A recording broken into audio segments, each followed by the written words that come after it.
رہبری کا لازمہ کیا چیز ہے؟ کیا قدرت انسان کو ظالم بنا دیتی ہے؟ اور اللہ کی یاد کا سب سے بہترین وقت کون سا ہوتا ہے؟ آئیے جانتے ہیں ان سوالوں کے جوابات کے بارے میں ہماری آج کی اس ویڈیو میں۔ اعوذ باللہ من الشیطان الرجیم، بسم اللہ الرحمن الرحیم۔ محترم ناظرین، السلام علیکم۔ سبیل قرآن کی جانب سے پیش کیا جانے والے اس تفسیری پروگرام میں ایک بار پھر آپ کا خیر مقدم کرتے ہیں۔ اس تفسیری پروگرام کو مزید آگے بڑھاتے ہوئے آج سورہ صاد کی 4 آیتوں کی تفسیر کو جانیں گے، یعنی آیت نمبر 17 سے 20 تک کی تفسیر کو۔ تو آئیے ان آیتوں کی تفسیر کو جاننے کے لیے سب سے پہلے ان کی تلاوت اور ترجمے کو سن لیتے ہیں۔ کتاب انزلناه الیک مبارک لیدبروا آیاته ولیتذکر اولو الالباب۔ بسم اللہ الرحمن الرحیم۔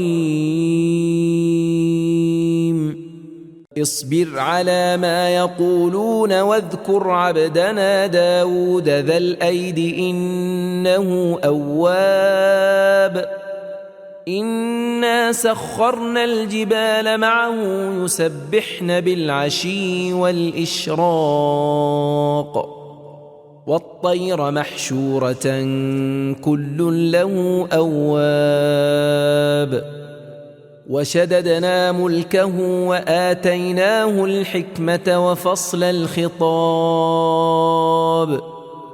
اے رسول، جیسی جیسی باتیں یہ لوگ کرتے ہیں ان پر صبر کرو، اور ہمارے بندے داؤد کو یاد کرو جو بڑے قوت والے تھے مگر صبر کیا، بے شک وہ ہماری بارگاہ میں بڑے رجوع کرنے والے تھے۔ ہم نے پہاڑوں کو بھی تابع دار بنا دیا تھا کہ ان کے ساتھ صبح و شام خدا کی تسبیح کرتے تھے، اور پرند بھی یاد خدا کے وقت سمٹ آتے اور سب ان کے فرما بردار تھے، اور ہم نے اس کی سلطنت کو مضبوط کر دیا، اور ہم نے ان کو حکمت اور بحث کے فیصلے کی قوت عطا کی تھی۔ تلاوت اور ترجمے کو سن لینے کے بعد اب آئی ان آیتوں کے نکات کو بھی غور سے سن لیتے ہیں۔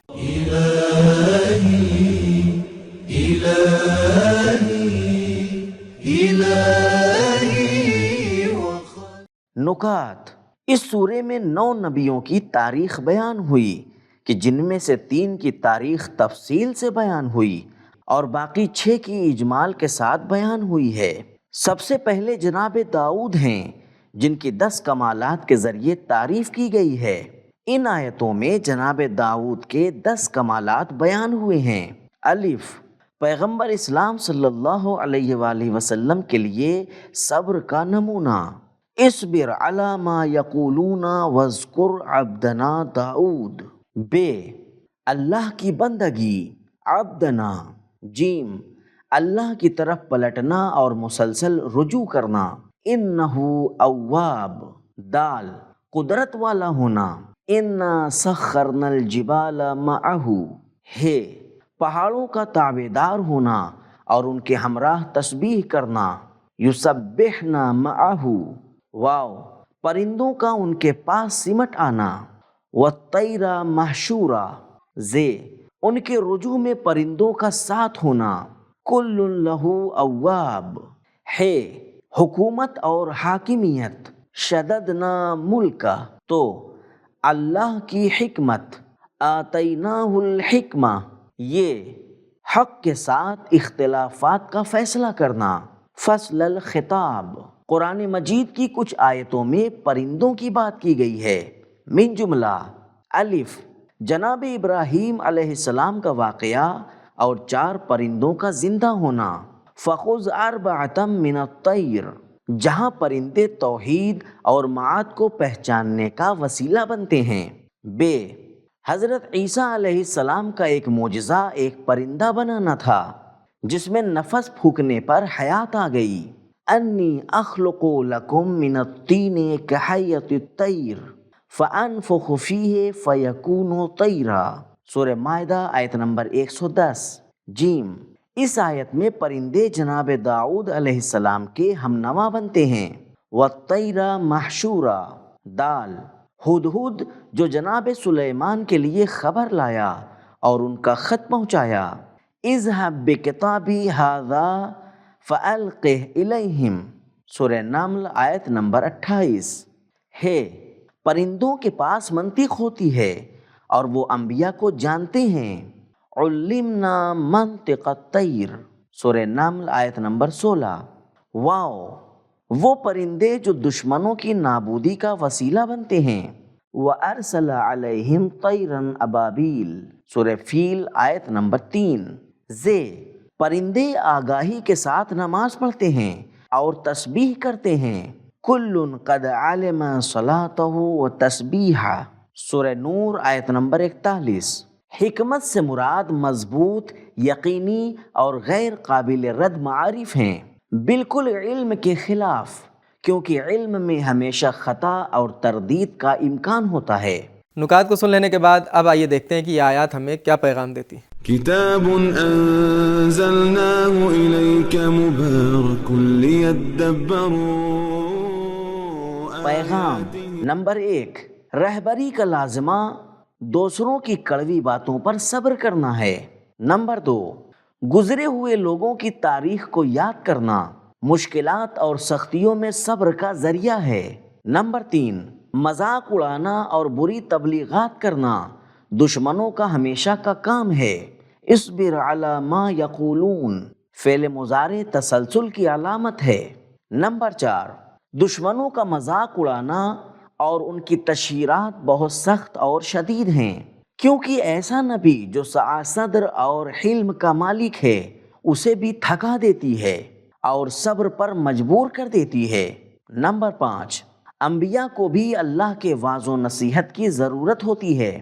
نمبر 6، تربیت میں نمونوں کے کردار کو فراموش نہ کیا جائے۔ نمبر 7، صبر پر قادر ہونے کا سرچشمہ اللہ کی بندگی ہے۔ نمبر 8، فرعون کے ہاتھوں میں قدرت ظلم کا سبب بنتی ہے۔ وَفِرْعَوْنُ ذُو الْأَوْتَادِ، لیکن اللہ والوں کے ہاتھوں میں بندگی اور تضرع کے ساتھ ہوتی ہے۔ داؤد ذی الْأَیْدِ إِنَّهُ أَوَّابٌ۔ نمبر 9، صاحبان قدرت کا توبہ اور رجوع کرنا تعریف کا حقدار ہے۔ نمبر 10، ایسی توبہ اور رجوع کی اہمیت ہے جو مختصر اور تھوڑی دیر کی نہ ہو۔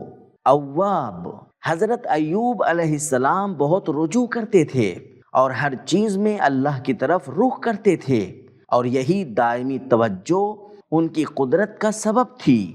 نمبر 11، انسان معنوی طور پر کمال حاصل کر کے طبیعت نیچر کو اپنا تابع دار بنا سکتا ہے۔ نمبر 12، جناب داؤد کے ایک انقلابی عمل کی وجہ سے جو سورہ بقرہ کی آیت نمبر 251 میں آیا ہے، وَقَتَلَ دَاؤُدُ جَالُوتَ، اللہ کا اتنا لطف و کرم حاصل ہوا۔ سَخَّرْنَا الْجِبَالَ مَعَهُ شَدَدْنَا مُلْكَهُ وَآتَيْنَاهُ الْحِكْمَةَ۔ نمبر 13، اللہ کی یاد کا بہترین وقت شام اور صبح کا وقت ہے۔ نمبر 14، اللہ کا لطف پانے کی شرط اللہ کی عبادت کرنا ہے۔ نمبر 15، کفار جتنا چاہیں ضد کریں اور اللہ کے سامنے سر تعظیم نہ جھکائیں، لیکن یہ جان لے کہ پوری دنیا اللہ کی تسبیح کرتی ہے۔ نمبر 16، پہاڑوں کے پاس بھی ایک طرح کا شعور ہوتا ہے، مَعَهُ يُسَبِّحْنَا، اور جانور وقت کو جانتے ہیں، مَعَهُ يُسَبِّحْنَا بِالْعَشِيِّ۔ نمبر 17، حیوانوں اور دنیا کے جمادات کی تسبیح کا محور اولیاء خدا کی تسبیح ہے۔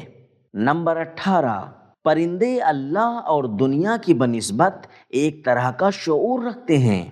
نمبر 19، حکومت حکمت اور عدالت کی بنا پر ہونی چاہیے۔ نمبر 20، حضرت داؤد ان نبیوں میں سے ہیں جن کے پاس نبوت کے ساتھ ساتھ سلطنت بھی تھی۔ نمبر 21، دین سیاست سے جدا نہیں ہے اور بعض نبیوں کے پاس حکومت تھی۔ نمبر 22، ہمیں بھی اللہ والوں کی حکومت کو مضبوط کرنا چاہیے۔ شددنا ملکہ، اس بات کا راز ہے کہ تم بھی اولیاء الہی کی حکومت کو مضبوط بناؤ۔ نمبر 23، سماج کے رہبروں میں کچھ شرطیں ہونی چاہیے۔ اللہ سے ہمیشہ رابطہ، انہ اواب، قدرت، شددنا ملکہ، حکمت، وآتیناہ الحکمہ، اور مضبوط منطق کے سبب فیصلہ کرنے کی قدرت۔ فصل الخطاب۔ تو ناظرین محترم، آج کی ویڈیو میں ہم نے یہ جانا کہ رہبری کا لازمہ لوگوں کی کڑوی باتوں پر صبر کرنا ہے۔ قدرت اگر فرعون جیسے کے ہاتھ میں ہو تو ظلم کا سبب بنتی ہے، لیکن اللہ والوں کے ہاتھوں میں بندگی اور تضرع کے ہمراہ ہوتی ہے، اور اللہ کی یاد کا سب سے بہترین وقت شام کا اور صبح کا وقت ہوتا ہے۔ یہ تھے ہمارے سوالوں کے جوابات۔ ملتے ہیں اگلے ایپیسوڈ میں، تب تک کے لیے خدا حافظ۔ سبیل قرآن، قرآنی سماج کی پہچان۔